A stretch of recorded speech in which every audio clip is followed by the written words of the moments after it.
Can I, first of all, welcome you to the University of the West of Scotland and our Hamilton campus. My name's Paul Martin. I'm the Deputy Principal for the University, and I'm delighted to see you all here today. An excellent turnout. We've got a number of presentations over the first half hour or so of this evening, and then we've got some refreshments for you all to have an opportunity to have a chat and network for the other part, the other half hour or so of this evening. The reason we're here really is to acknowledge and celebrate the publication and launch of Professor Ross Deuchar's book on policing youth violence, Transatlantic Connections. I did ask him how much it cost, and I did ask the question, which I'm sure many of you have in your mind, about whether or not these are free copies at the back.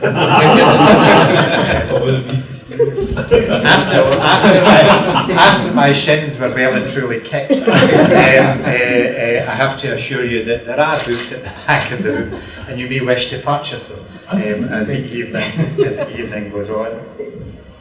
Ross, as you'll be aware, has been with UWS now for a few years, and came to us from Strathclyde University, and his interest in policing, in youth violence and in gang culture was a common research and leadership theme that Ross brought with him from his days at Strathclyde. And many of you will know that he started off as a professor in our School of Education and led significantly, and still actually carries some of the responsibilities around the research excellence framework. No wonder you're laughing, because it could have been you.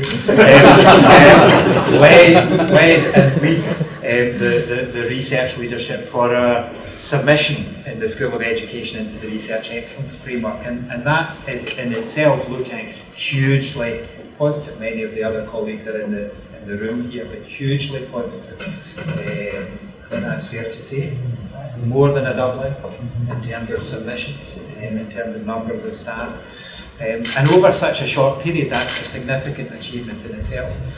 But to do that, and lead, Kate and others are here, and lead the development of a programme for community learning and participation, and then also maintain your publication and research impact is hugely significant, and a credit to Ross and his colleagues for supporting. So I want to just kind of say a personal thank you to Ross, because Ross has now moved from the School of Education into being a professor for criminal justice, and the reason for that was because we thought that was a better mix and reflection of where Ross was coming from in terms of his research interests.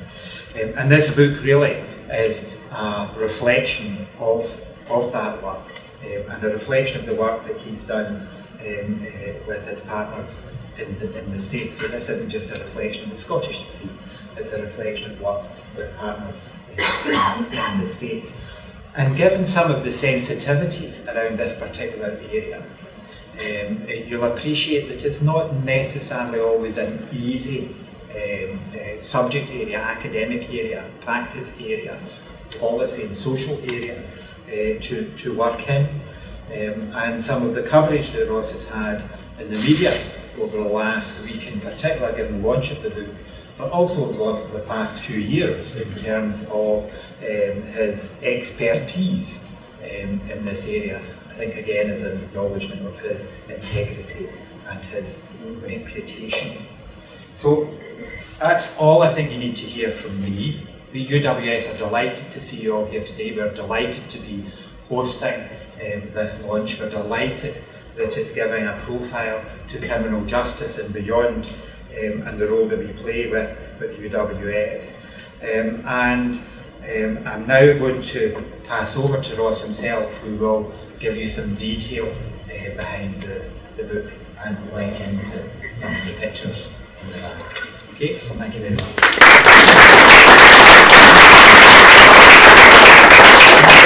Thank you very much, Paul, for those very kind words. It's much appreciated, and I'd like to just welcome you all to the official launch of this book, Policing Youth Violence, Transatlantic Connections, on behalf of Trenton Books and IOE Press, the publishers. And I have to say, words cannot really describe the enormous relief that I felt when I finally got hold of this book at the end of last week, after all the hard work and effort that's gone into it. And I had that kind of surreal moment where I flicked through the book and I thought, did I really write all this down with this number of words? But it's been a great journey for me. But before I talk a little bit about that journey, I'd like to thank a few people that have made this evening's event happen, particularly to my colleagues from Commercial Services, Fiona Fulton, and to Matthew, and also to Corporate Marketing, James Ford, and also Vicky Brown, that have done so much to organise this evening. I really haven't had to do anything actually, and nothing has been a bother to them, in spite of my constant questions and being such a pest, as my family know that I can be. So it's been absolutely wonderful to have that level of support around me. And also to the catering team for putting on tonight's food and drink that you're going to enjoy later on, and to Trish from the bookshop for organising the book display tonight. It was a bit touch and go whether or not we were going to have these books in time for this evening, so we were enormously relieved when they finally arrived on Monday afternoon. So thanks, Trish, for all your support there.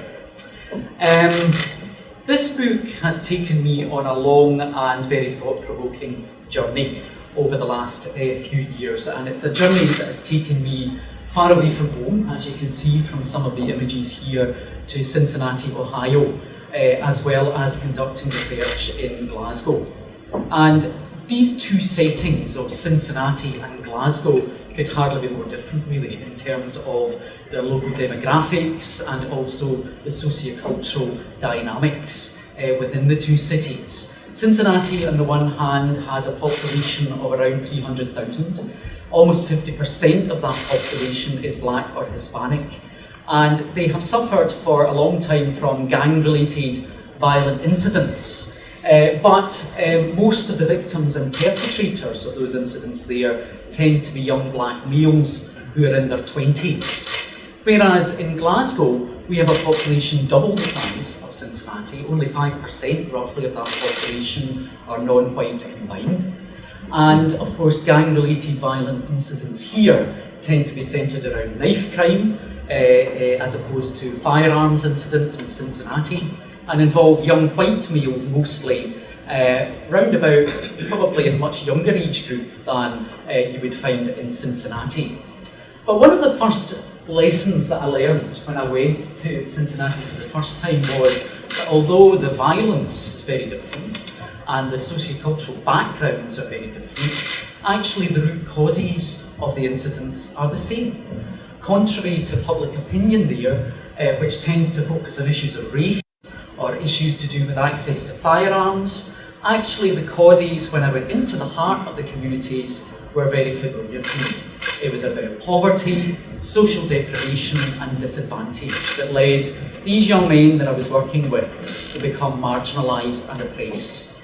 And of course, it was also issues to do with lack of positive role models, issues to do with parental rejection, alcohol and drug abuse within the family home and in the local communities, and also that wicked problem of domestic violence that caused these same young men to cope with their feelings of social oppression through violence themselves. Does that sound familiar to us? Well, of course, it's the same things that we find in the west of Scotland. So although the nature of the violence was very different, the causes were actually very much the same. And these two settings, though, share more than just that in common, because they have been the sites for major violence reduction and intervention strategies in recent years, centred around the use of focused deterrence strategies and problem-oriented policing. The Cincinnati Initiative to Reduce Violence began in 2006, and its equivalent, the Community Initiative to Reduce Violence, from 2008 onwards. And both initiatives brought together very unlikely partners really to do quite extraordinary things. Partnerships between the police, social work, healthcare, schools, education, and community-based interventions as well. And it was a journey characterised by partnership and reform in both cities that brought about a feeling of hope and a feeling of renewal in young people's lives and also in communities. And I've spent my time over the last 2.5 years going on a journey, meeting all the key partners and those that were clients and volunteers in the initiative. And it has been a journey that has been characterised for me by a roller coaster ride of emotions, really, at times. At times I've been able to laugh with the young offenders that I've met on both sides of the Atlantic, because many of them do have very ironic and cynical senses of humour about some of the situations they've ended up in. But more than that, I've felt deeply compassionate and concerned about their backgrounds when I've heard about some of the chaos that has characterised their formative years. And so, I've been deeply inspired because of that, about the way in which these same young people have turned their lives around, in many cases, largely as a result of some of these initiatives, and also because of sometimes other factors in their lives that have come in to play. So, it's been an amazing journey where I've also been very inspired and excited by the work of the police agencies I've worked with on both sides of the Atlantic and their community-based partners. Sometimes that sense of excitement has reached a crescendo point where it started to become a bit hairy at various points, particularly in Cincinnati. I remember the very last day I was in the city and I was riding along with one of the police officers in one of the cars, and he quite casually turned to me and he said, if things get out of hand out in the street this afternoon, you can always just press these 2 buttons in front of us in the car and it will release the catch for my shotgun up on the roof of the car, and you can use that to protect yourself, okay? So I think all the colour must have drained out of my face at that point, and he turned to me again and he said, "You have used a gun before, haven't you?" And so I had to rather pathetically and meekly admit, no, I hadn't used a gun before. I was just a wee Glasgow lad who works in a university, and I wasn't intending to start now. Thankfully, my work with the Gangs Task Force in Glasgow wasn't quite as hairy, but certainly no less exciting or exhilarating. And I've learned lots of lessons from both of these agencies about policing, but also from the community-based partners that work with them, and the way in which they so tirelessly work with these young people to try and re-engage them and prevent offending and re-offending.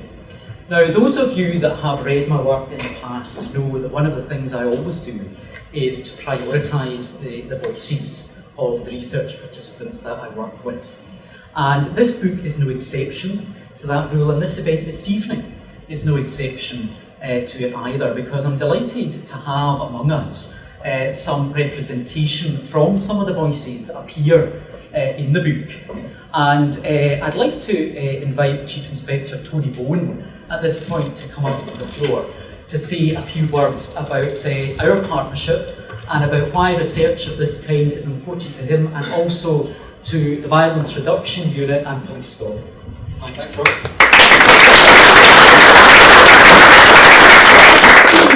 Well, good evening, ladies and gentlemen. I'm absolutely delighted to have been asked along tonight on behalf of Police Scotland and Chief Superintendent Bob Hamilton. We congratulate Ross in the work that he's achieved and get to this stage in producing this book, which I haven't had the chance to read in any detail as yet, but I know a lot of the work that goes into these productions, and I'm looking forward to more collaborations in the future.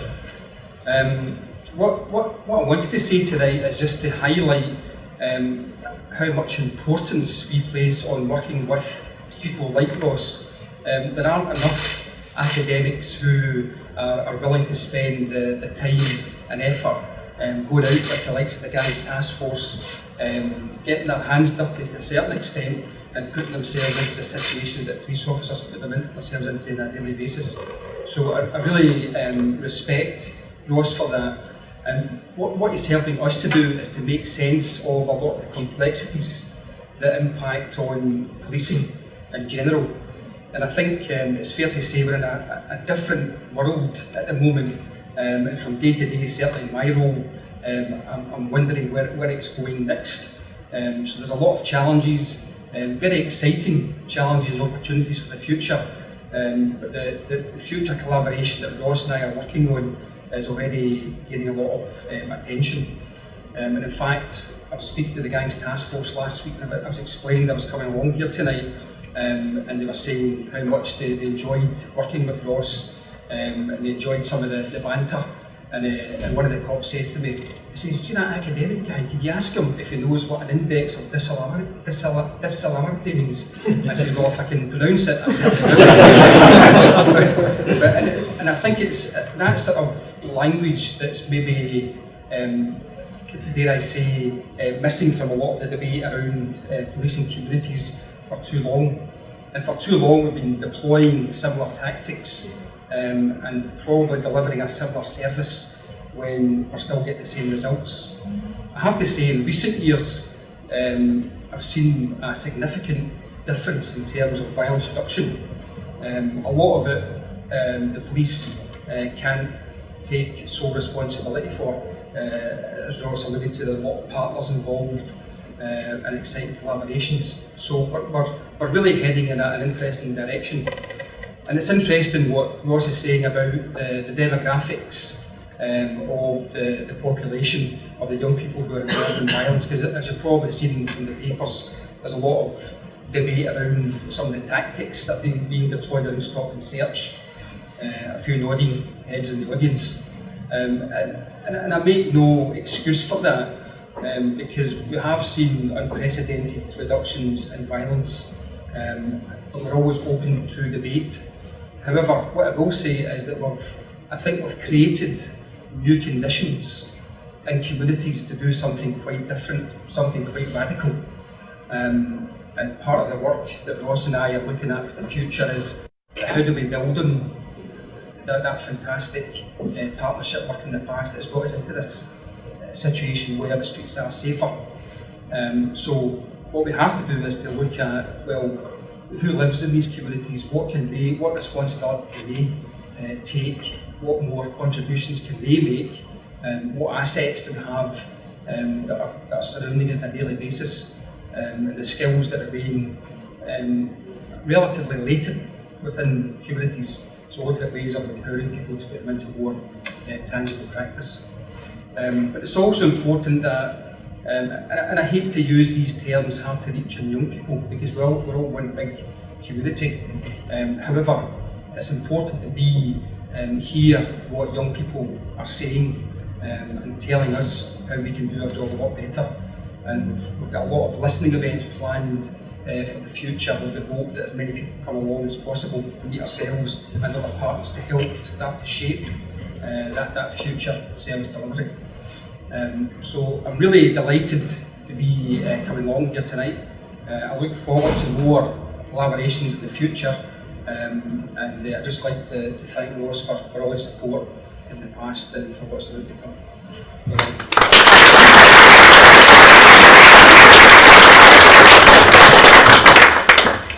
Thanks very much, Tony, and I really appreciate those words of support and look forward to our continuing partnership. The real test of these initiatives, of course, is the impact they actually do have on young lives. And in the book, I've constructed a series of case studies that illustrates the way in which some of those young lives have been completely turned around as a result. And one young life that I've seen the biggest transformation in, really in my work, has been in the life of James. And James is with us this evening to talk a little bit about his journey and why projects like this are important and meaningful to him. Thanks, James. Thanks so much for agreeing to do that. And James's story is in the book, it's anonymised. I'm sure you'll recognise his story. And it's just been amazing. One thing that James didn't mention is that, I'm sure he won't mind me saying, that he is enrolling to do the First Steps to University module with a view to gaining entry into the EA Criminal Justice So, CERT was all about including the excluded, UWS is too, and the journey for James continues, which is wonderful. And, you know, really, I think it illustrates the way in which including the excluded, placing an emphasis on social welfare, believing in these kinds of young people, and responding, rather than locking them up, actually responding by introducing them to positive role models, and James mentioned Paul, Willie and others that have been very, very influential in his life, and also giving them the opportunity to become role models to others, which has made a big impact on James and other people like him. And those principles, really, building safer, more inclusive communities, making young people feel respected and included, are very much at the heart of the principles associated with our own Scotland's Commissioner for Children and Young People. And it gives me enormous pleasure to welcome Tam Bailey to the floor now to say a few words.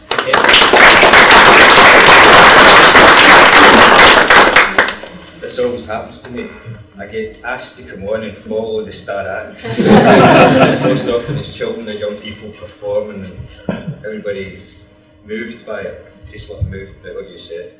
Okay, I'll say a few words. I get the opportunity to speak in lots of occasions. And lots of time we talk about children's experiences in the early years because we know that affects their life path, their life trajectory. But in reading what I have read in your book and knowing what it's looking at, it throws some light on the capacity for us to change lives around, catching youngsters in that adolescent period. And too often, and I've spent my lifetime working with children, working with young people during their adolescence, trying to figure out what was the thing that was going to turn them around. And too often nowadays, we focus, I think quite rightly, we focus in early years, but sometimes to the neglect of the hope that can be given at that later period. And your book will add a great deal to your understanding, because right behind this, I think there is a whole series of research which will teach us a lot about how we manage to give that hope and that turning point to young people during that period of their lives. The other thing that struck me is that you're talking about Transatlantic Connections. And again, I'm in a very privileged position. I'm part of a European network of ombudspersons and for children and commissioners. And that means that we get a chance to compare what's happening in each of our countries. So just last week, I was at a meeting, a conference where people were comparing about residential care and what was happening in Estonia and Latvia and Romania and Ukraine and Croatia and Moldova. Moldova's where it was. And I've previously been employed here in South Lanarkshire, looking at projects between Scotland and Italy and the Netherlands, looking at employment and homelessness. And the thing that always strikes me is that the similarities of the issues that people are dealing with is always much greater than any of the differences that we pick up, or the cultures even, that we live in, the countries, the jurisdictions. The similarities of issues, just as you highlighted, about disadvantage, about being excluded, about living in poverty. All of those issues are ones that people right across the globe are trying to deal with. So if you can highlight that, if you have highlighted that through the book, then that's excellent. Because that's my experience of having that peek into other areas, other countries, in terms of how they tackle things. Another thing that struck me is about the nature of policing. So yesterday, I'm in Parliament getting questioned about the criminal justice bill that's going through, because they're going to make changes to arrest and detention. And what did that mean about children and young people? So in the middle of giving the evidence, one of the questions that came from one of the MSPs was, and we're asking quite a lot of the police here, we're asking them to make decisions and judgments about best interests of children and young people. Aren't we asking too much of the police? aren't they asking just too much? Because their job is about policing, and they'll see their job very narrowly. So said the MSP. That's just not my experience nowadays. I think police have got a much more enlightened view about their overall responsibility in terms of communities, the perspective that they take, the very things that James has alluded to, that they're not interested in just arrest and detention. What they're interested in is safer communities. What they're interested in is looking at how they can promote the assets within our communities. And that takes a much broader perspective than just police. Policing is about police, or policing about policing. And that was the answer that I gave, because I'm hopeful that that broader perspective and linking in with the partnerships, with the other agencies that have got an interest in actually making our communities places where we foster good talent, where we make sure that children and young people, from my perspective, have all got the same chance, where we make sure that we maximise the development of every single child in Scotland, regardless of where they come from. So that's a much more elaborate answer than I gave, because you're under pressure. And the last thing I want to say is about this business of voice, this business of listening to the experiences of children and young people. Because I spend my day in and day out encouraging people to look at the world through the very people that we've got responsibility for, children and young people. So I base all of my work on making sure that that voice is heard, making sure that I can demonstrate that I've listened to and heard it. Not just because there's a sort of belief that that's the best thing to do, even though that's there, but because actually I think that it helps us build a better respect for our children and young people. The very words that you used about being respected and included, because that's the way that we'll actually build a better society in Scotland. And this will make some contribution towards that. So I'm delighted to be here. I'm delighted to be able to try and make some link between my own perspective, my own work, and what's some amazing things that I think are going on within some areas of Scotland, and let's hope that it's all areas.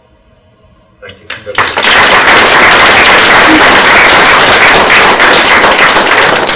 I really appreciate you being here to support this event, and for those really kind words. Thanks. So, all that remains for me to do now is to thank a few people, because, of course, it might be my name on the cover of this book, but an awful lot of people have been involved in helping me and supporting me along the way. First and foremost, the police officers and staff in both countries. It was beyond my limitations, I'm afraid, to have representation here from Cincinnati Police Department this evening, but they are here in spirit, as you've seen in some of the agencies, the pictures of the agencies, etc. But I'd like to pay tribute to Professor Robin Engel, who wrote the foreword to the book, and she gave me an amazing amounts of access, really, to the Cincinnati Police Department. So many doors for me when I was over there, and offered me such hospitality. And she also taught me a very valuable lesson. And it's the lesson that academics and police agencies really need to work more closely together and forge close partnership, as Tony alluded to earlier. Because in so doing, we can create research that is much more meaningful and applicable directly to police policy and practice out in the communities. So thanks very much to all the people over in Cincinnati I worked with, and I do have my prized possession here of the Cincinnati Chief of Police badge that I was given. It is a replica, of course, to take away with me. And in Glasgow, I have to thank Willie Graham, who's here tonight, because Willie was the first person, along with Andy Mackay, to introduce me to the SERV project in Glasgow on a wet afternoon in November 2008. It seems like a long time ago, when I first heard about the call-in sessions and what was happening there. And of course, people like John Carnachan, former director of the Violence Reduction Unit, Robert Stevenson, and all the other members of the team there and the Gangs Task Force that I enjoyed so much working with. And also the community-based agencies, people like Paul Kelly, who's here this evening. And it was very, very interesting and helpful to me to meet with Paul over in the East End of Glasgow about a year ago, along with the boys from Barrafield. Because when I did those interviews, it really changed the direction that the book was going in. Because I think what they taught me was that although these initiatives are great and having great results, there are always remaining challenges. And James alluded to it earlier, young people still can't get jobs because of their criminal records, and society still needs to change and be a wee bit braver about believing in some of these young people. And also Karen's here tonight, and I remember my first visit to the Collins session in Glasgow Sheriff Court and being so inspired listening to Karen, who was a mother that probably had the biggest impact on the young guys sitting there that day when she told her story and appealed to them to leave the violence behind. So it's great to see you here as well. And I'd just like to thank all the young people in particular that I've worked with that have shown me, sometimes against the greatest of odds, that they can actually turn their lives around with a bit of help and a bit of support and people believing in them. And the publication side, my great friend and colleague Gillian Klein, for all her help and support from Trenton Books. She believed in this project again and supported me all the way, and also to her new team in IOE Press that guided me towards the publication stage. And my mum and dad, I would get murdered if I didn't mention them. That's good. The first ones to really nurture my creative instinct and my interest and passion for writing. And finally, and most importantly perhaps, what I always like to refer to as the home team. My wife Karen and my son Alan, who's somewhere up there probably playing Minecraft, not even listening, for all their love and support again. And I'm not even going to say the thing that I always say, which is, I'm not going to take on another big project too soon, because I know they don't believe me anyway. But Alan, this book is dedicated to you. And I hope someday you enjoy reading it as much as you enjoy watching Motorbike Cops on Monday night, isn't it? And I'd just like to invite you now to enjoy the food and drink, the best part of the evening. And there are a few books around up here that you might think about purchasing, and I might even give you a signed copy. Thanks very much.